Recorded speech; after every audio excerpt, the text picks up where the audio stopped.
Hello everyone, আজকে সকাল সকাল রেডি হয়ে বাজারে যাওয়ার জন্য রেডি হয়ে গেলাম এবং কাপড় টাপড় পরে যাইলাম। আস্তে আস্তে দেখি আমাদের স্কুলের মোড়ে হেঁটে চলে গেলাম।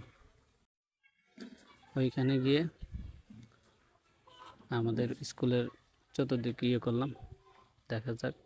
পরে গাড়ির জন্য অপেক্ষা করলাম, দেখি গাড়ি আসে কিনা। তো কোনো গাড়ি আসতেছে না, রাস্তা খালি। অনেক কান ধরে দাঁড়িয়ে রইলাম। তারপর একটি গাড়ি আসতে চলে গেলাম বাজারে গিয়ে ছাগল বাজারে গেলাম।